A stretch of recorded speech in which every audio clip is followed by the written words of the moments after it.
Bonsoir. Une fois de plus, je suis parmi vous et je suis heureux. Je suis heureux de pouvoir vous apporter une fois de plus un nouveau message. Un message de révélation et de vision. À chaque fois, je vous le dis, quand je fais un message, je vous dis de méditer les Écritures. Jésus dit, c'est notre pain de vie. C'est notre nourriture. Pour cela, je vous dis, quand vous lisez la parole de Dieu, c'est Dieu qui vous parle directement par le Saint-Esprit. On sait qu'on a l'Esprit de Christ dans notre cœur. Et nous avons le Verbe. Il nous suffit de méditer les Écritures pour avoir des révélations. Et quand vous avez des révélations, ce sont des visions qu'on voit, qu'on médite.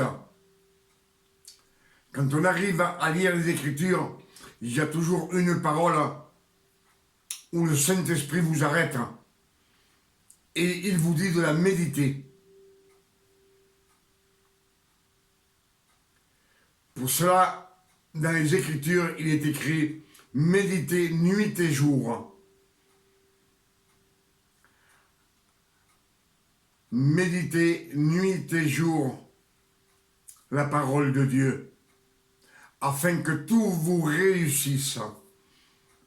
Vous serez comme un arbre planté dans un cours d'eau. L'eau, c'est la parole de Dieu. Et il dit comme ceci, ces feuilles seront toujours vertes, elles ne tomberont jamais.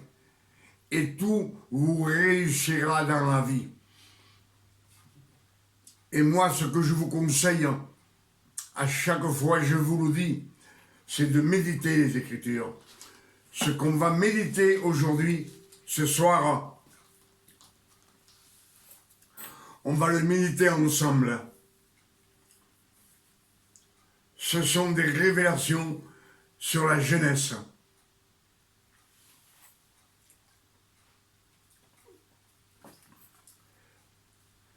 Genèse, Dieu dit, mangez de tous les fruits. Genèse, Dieu dit, mangez de tous les fruits du jardin, mais du fruit de l'arbre qui est au milieu du jardin, vous ne mangerez point, car le jour où vous en mangerez, vous mourrez. Mangez de tous les fruits du jardin. Le jardin était sous la grâce de notre Seigneur Jésus-Christ, dans la sainteté. C'est là que vivaient Adam et Ève.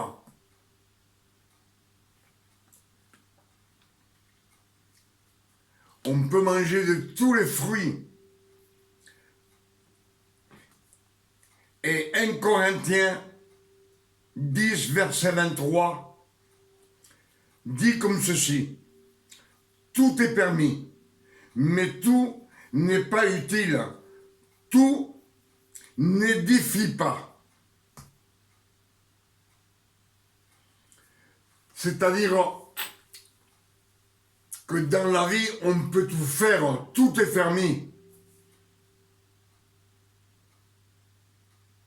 Mais on doit rester dans la sainteté. Garder l'esprit dans la sainteté de notre Seigneur Jésus-Christ. C'est pour cela que le Père éternel nous a sauvés par grâce et nous a donné par grâce le don de la grâce par le mérite de notre Seigneur Jésus-Christ. Pour cela, il nous dit de manger de tout. Dans la vie, on peut tout faire. Tout faire. savez que le péché est toujours au milieu de vous. Au milieu.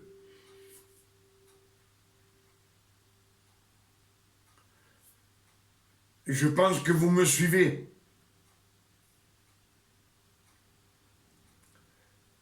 Je crois que je m'explique assez bien pour que vous le compreniez. Là, ce qu'on va voir, hein, c'est les malédictions du jardin d'Éden.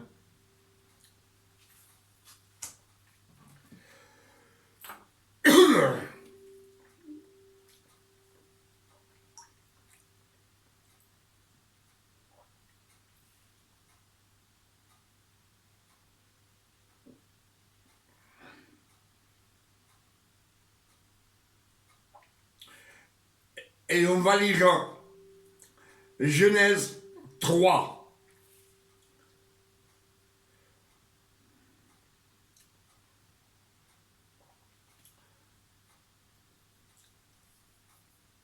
Genèse 3, verset 1. Le serpent était le plus rusé de tous les animaux des champs que l'Éternel Dieu avait fait. Il dit à la femme, Dieu a-t-il dit réellement dit, vous ne mangerez pas de tous les arbres du jardin? La femme répondit au serpent, nous mangeons du fruit des arbres du jardin. Mais quand au fruit de l'arbre qui est au milieu du jardin, Dieu a dit, vous n'en mangerez point, et vous n'y toucherez point, de peur que vous ne mouriez. La femme, elle vient de mentir. Alors le serpent dit à la femme, vous ne mourirez pas. Mais Dieu sait que le jour où vous en mangerez, vos yeux s'ouvriront et que vous serez comme des dieux, connaissant le bien et le mal. La femme vit que l'arbre était bon à manger et agréable à la vue, et qu'il était précieux pour ouvrir l'intelligence. Elle prit de son fruit et en mangea. Elle en donna aussi à son mari qui était auprès d'elle. Et il en mangea. Adam mangea aussi. Les yeux de l'un et de l'autre s'ouvrirent. Ils connurent qu'ils étaient nus. Et ayant cousu des feuilles de figuier, ils s'en firent des ceintures. Alors, ils entendirent la voix de l'Éternel qui parcourait le jardin dans le soir. Et l'homme et sa femme se cachèrent loin de la face de l'Éternel, au milieu des arbres du jardin.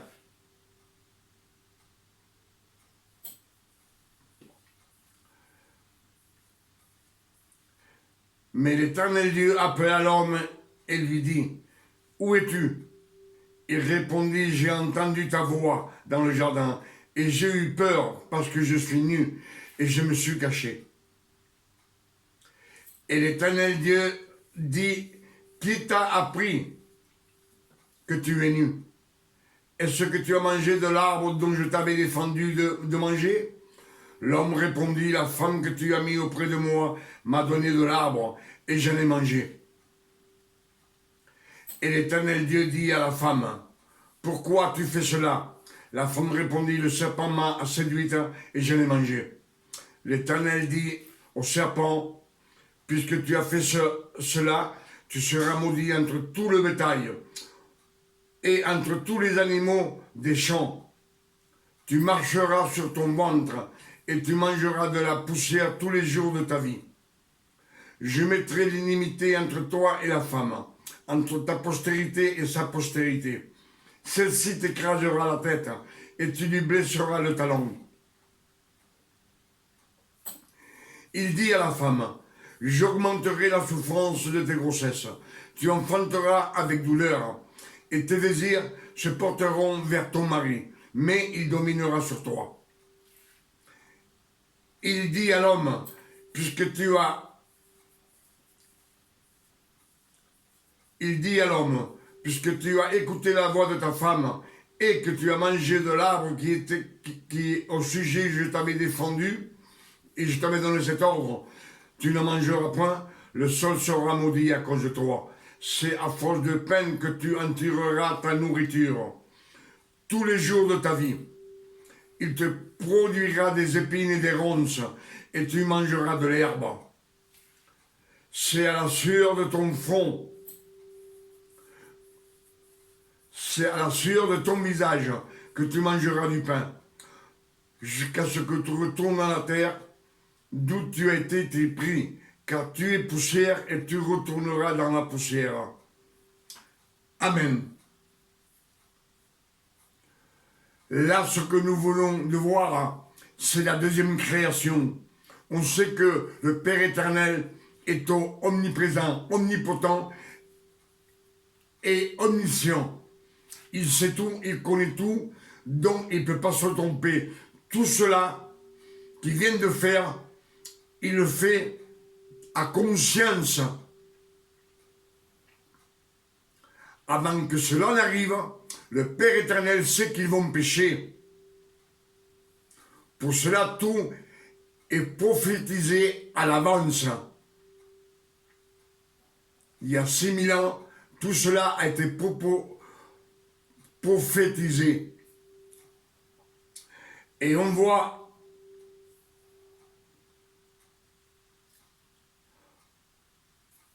que déjà au commencement, il y avait le figuier. Le figuier représente Israël. Mais le figuier était dans le jardin d'Éden.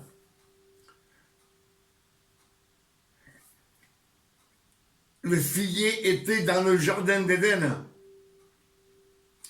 Il était sous la sanctification du Père éternel dans sa gloire. Mais il représente déjà Israël. Le figuier représente Israël. Pour cela, Jésus, dans les Écritures, il maudit le figuier. Il lui dit que personne ne mange de ton fruit. Ce figuier représente Israël. Les feuilles de figuier représentent la loi. La loi que Dieu donna à Moïse. Les pharisiens qui se vêtirent de feuilles de figuier avec belle apparence, mais toujours dans le péché. Et ils se cachèrent, ils partirent de la sainteté. Quand Dieu leur donna la loi, avant de leur donner la loi, ils marchaient dans la grâce de notre Seigneur Père éternel, par la promesse qu'il avait faite à Abraham. Et après, ils ne voulurent pas des 10 commandements. Pour cela, Dieu leur donna la loi.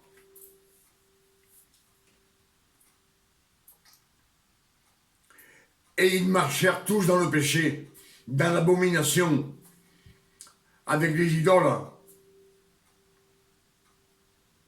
Mais déjà dans le jardin d'Éden, ce figuier représente Israël.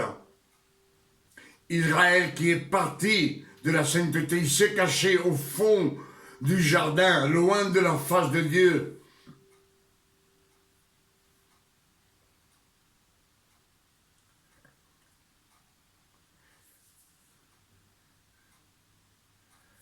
C'est par rapport à la désobéissance que Dieu mit dans le jardin d'Éden l'arbre au milieu du jardin.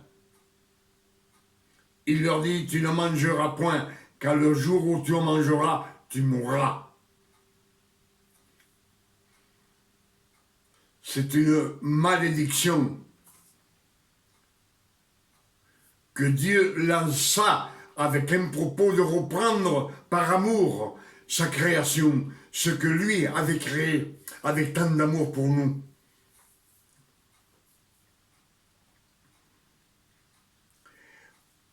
Et on va méditer un petit peu toutes ces malédictions qui sortent du jardin d'Éden.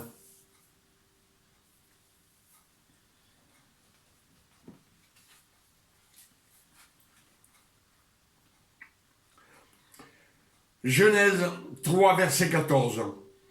Première malédiction. L'Éternel dit au serpent, tu seras maudit entre tout le bétail et les animaux des champs. Ce fut la première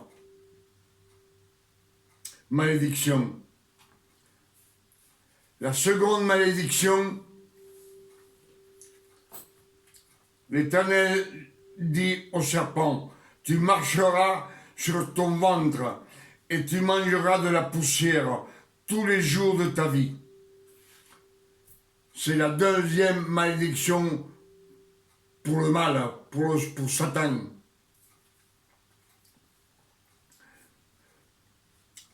Genèse 3, verset 15. Troisième malédiction.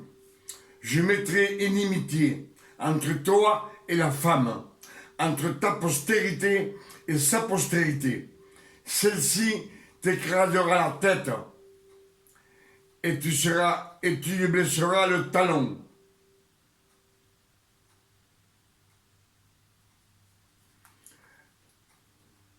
Ça, c'est la troisième malédiction. Mais dans cette malédiction qu'il lança sur Satan, c'est une malédiction de bonté. Parce que le Père éternel vient de prophétiser que Jésus doit naître dans 4000 ans plus tard, dans le futur. Jésus devra naître 4000 ans plus tard.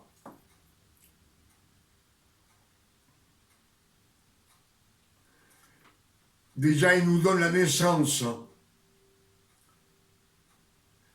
Ces trois malédictions sont pour Satan. Mais il y a une prophétie que Dieu a prophétisée sur la naissance de Jésus 4000 ans plus tard. Ça, c'est la troisième malédiction. Genèse 3, verset 16, la quatrième malédiction.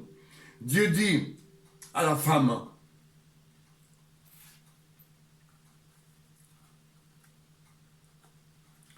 j'augmenterai la souffrance de tes grossesses. Tu enfanteras dans la douleur. Tu enfanteras dans la douleur. Dieu, le Père éternel, il prophétise sur la loi de Moïse, les 613 commandements que Dieu devra donner à Moïse quand le temps se sera accompli.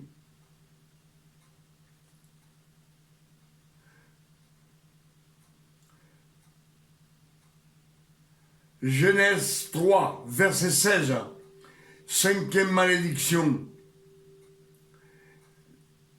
Le Père éternel dit à la femme, et tes désirs se porteront vers ton mari, mais il dominera sur toi.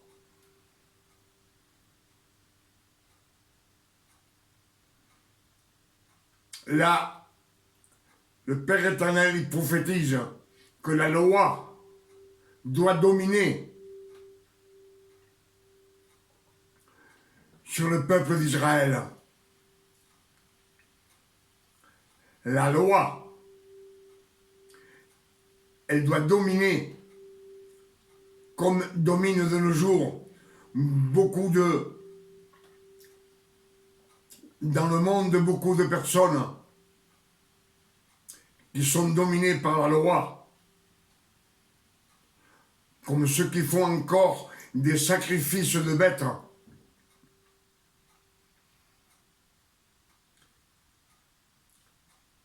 C'est la 5e malédiction.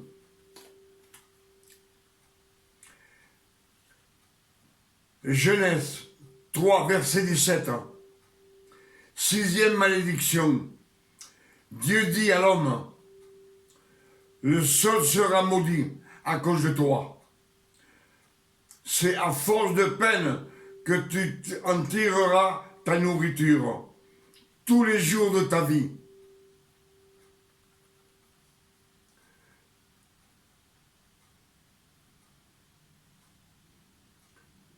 Je pense, Dieu ne parle pas de la nourriture, du pain à manger, mais pour en tirer la nourriture qui nous vient du Père éternel.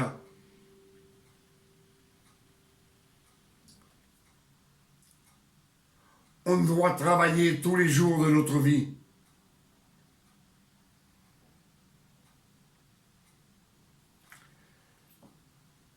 C'est la 6e malédiction. La 7e malédiction, Genèse 3, verset 18. C'est la 7e malédiction.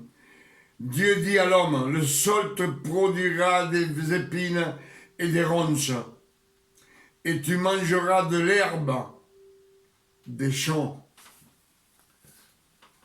Tu mangeras de l'herbe des champs. C'est la 7e malédiction. La 8e malédiction, il lui dit comme cela. Le Père éternel dit à Adam, c'est à la sueur de ton visage que tu mangeras du pain. C'est à la sueur de ton visage que tu mangeras du pain.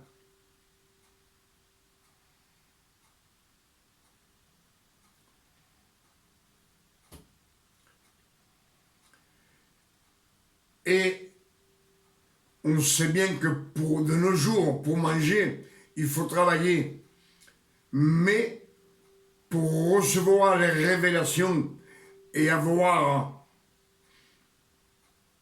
de nous rapprocher du Père éternel, il faut travailler aussi. Il faut transpirer. Je pense que vous me suivez.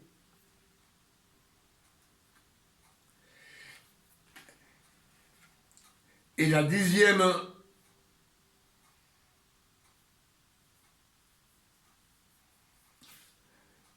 Genèse 3, verset 19. 9e malédiction. Dieu dit à l'homme, jusqu'à ce que tu retournes dans la terre d'où tu as été pris. Cette malédiction, c'est jusqu'à ce qu'un homme meure, qui retourne dans la poussière. Et la 10e malédiction, Dieu dit à l'homme, car tu es poussière et tu retourneras à la poussière. Toutes ces malédictions, ces 10 malédictions, c'est le Père éternel qui les lança dans le jardin d'Éden. Mais comme je vous ai dit tout à l'heure, que le Père éternel est omniscient, omniprésent et omnipotent. Il sait tout et il connaît tout. Et tout cela, c'est son plan planifié pour reprendre sa création. Toutes ces malédictions, c'est par amour. Là, il y a 10 malédictions. Et on sait qu'après,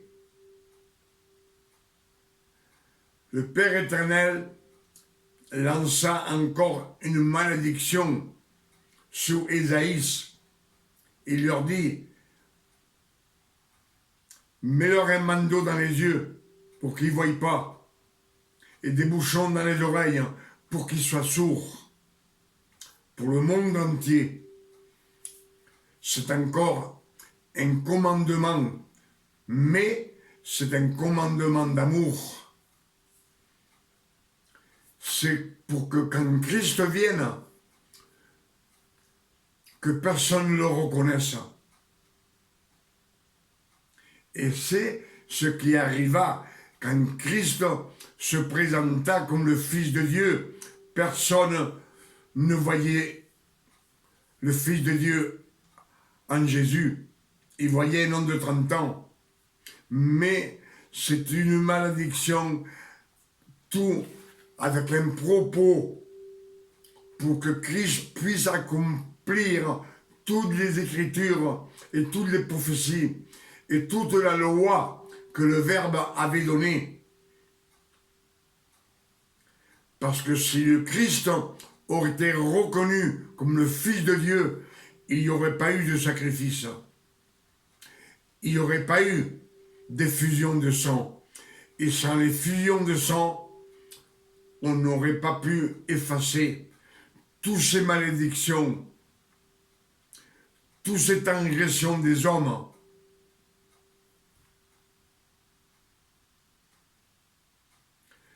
Tous les péchés du monde entier. Parce que Christ, tout cela, les a cloués à la croix du calvaire. C'est là, avec son sang précieux, qu'il a tout effacé. Il a effacé nos péchés. Il a pardonné tous nos péchés, passés, présents et futurs, pour toute l'éternité.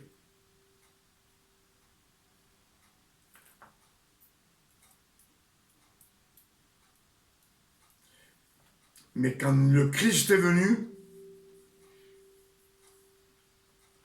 lui-même a beaucoup changé les choses. Les lois des 10 commandements, la loi de Moïse, 613 commandements, et Jésus, quand il vint, il changea encore les 10 commandements. Cette loi, dans la loi de Jésus qui prêche, il n'y a pas de sacrifice de bête.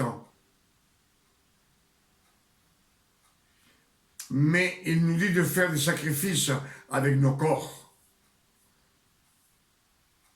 Il a tout changé. Et il nous donne encore un commandement. Ça fait le 12e commandement.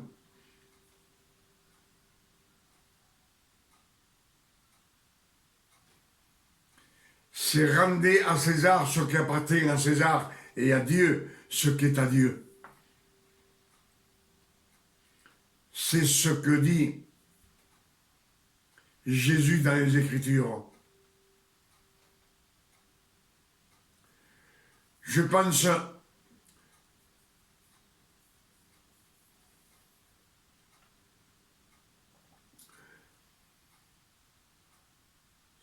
si Ismaël, Dieu lui donna 12 princes, de lui sortir 12 princes. De Jacob sortir 12 tribus, 12 fils.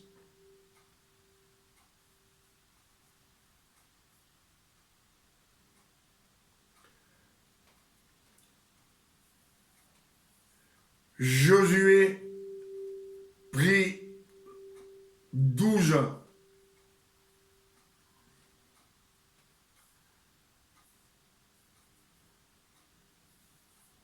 serviteurs pour servir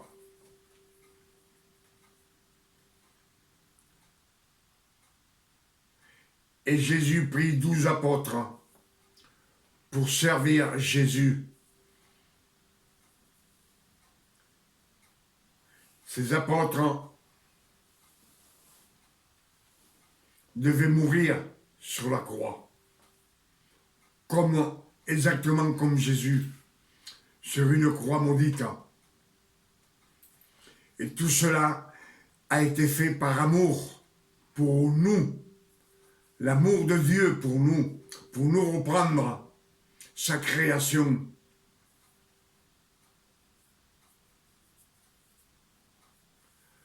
Pour cela, je pense que les Écritures qu'on médite, le Père éternel nous donne beaucoup de révélations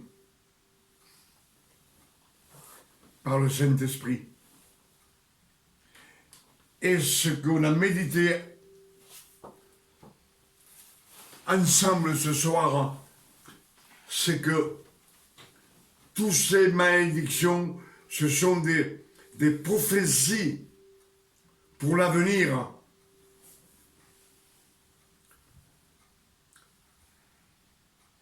De Christ.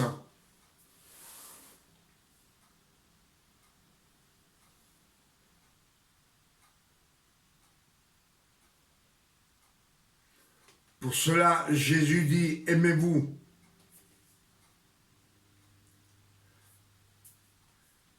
Votre prochain comme toi-même.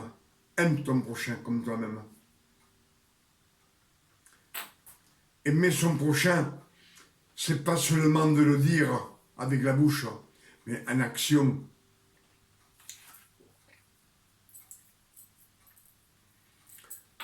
Les messages que j'ai prêchés dernièrement vous ont révélé beaucoup de choses, je pense que vous les avez compris. Et si vous les avez compris, vous savez que les vérités, les visions que les fils de Dieu ont sont pour le monde entier. Le monde entier doit connaître la vérité. C'est pour cela que je vous dis, je vous le dis toujours, partagez ce que Dieu vous donne. Mais pas toujours même à la même personne, comme on fait de nos jours. De nos jours, on est là, 30, 40, 50 personnes, toute l'année dans la salle. Et toujours la même, et toujours la même, et toujours le même message. Et notre message, toujours aux mêmes personnes. Non, sortez de la salle. Allez dans le monde. Comme Christ allait chercher la brebis égarée. Le monde entier, ce sont des brebis égarées. On est tous descendants de Noé. On est tous des enfants de Dieu. Alors, allez chercher. Jésus dit quand il part, quand il est parti auprès du Père, il a dit, faites des disciples de tout le monde, de toute couleur, de toute langue.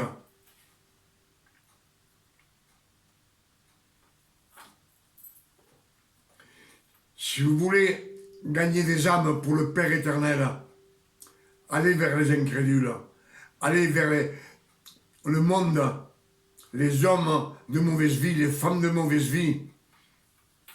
C'est eux qui ont besoin de Jésus. Pas ceux qui sont dans une salle en attendant.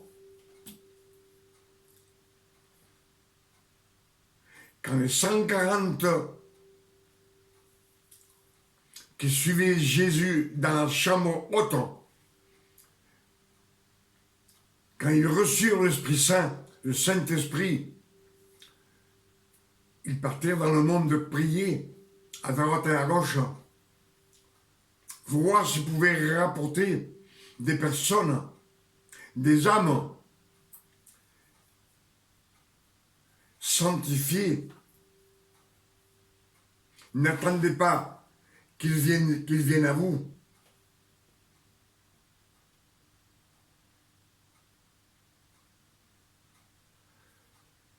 Je pense qu'on a médité beaucoup de choses ensemble ce soir. Et ce que Dieu, le Père éternel, a mis dans mon cœur, je l'ai partagé avec vous. Et toujours je le partage de bon cœur.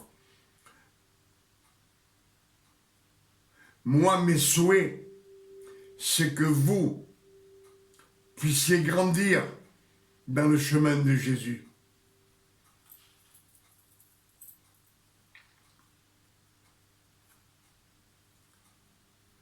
Pour cela, qu'avec ce message, je demande au Père éternel, au nom de notre Sauveur Jésus-Christ, que ce message vous bénisse. Vous tous qui regardez mes vidéos, qui écoutez mes messages de grâce, de la grâce de notre Seigneur Jésus-Christ, car si nous sommes sauvés, c'est par la grâce de notre Sauveur Jésus-Christ.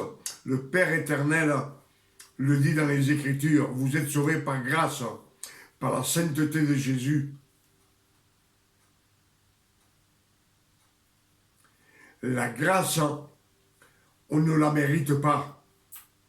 Personne ne mérite la grâce de Dieu parce qu'on est tous des pécheurs.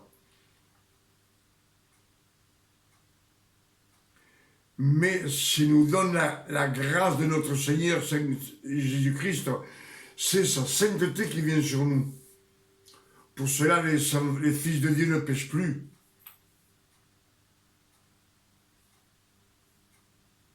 Et moi, je demande au Père éternel ce soir, je demande au nom de notre Seigneur Jésus-Christ, que ce message puisse vous faire grandir dans le chemin qui nous élèvera vers Jésus.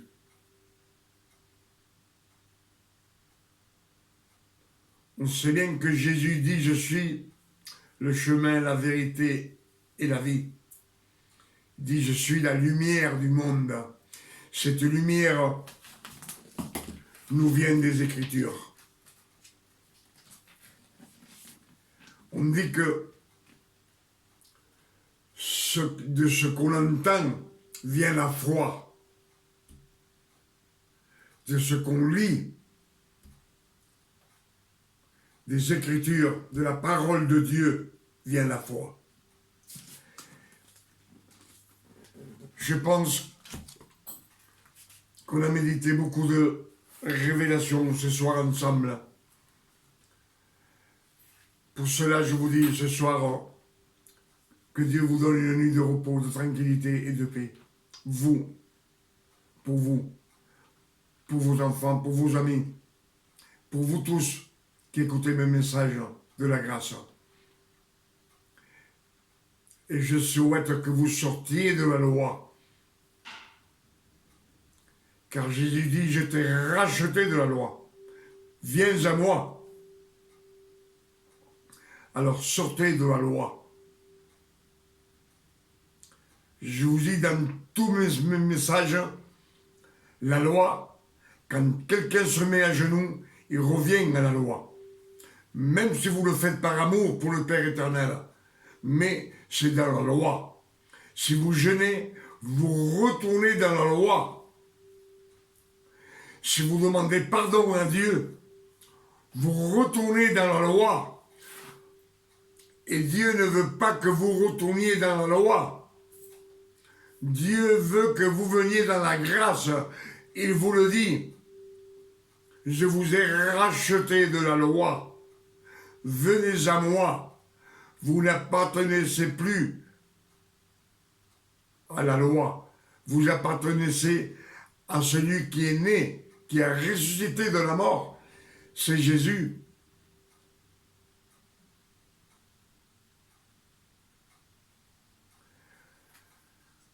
Avec ces quelques paroles, je vous dis que Dieu vous bénisse et vous garde ce soir et que vous donne une nuit de repos.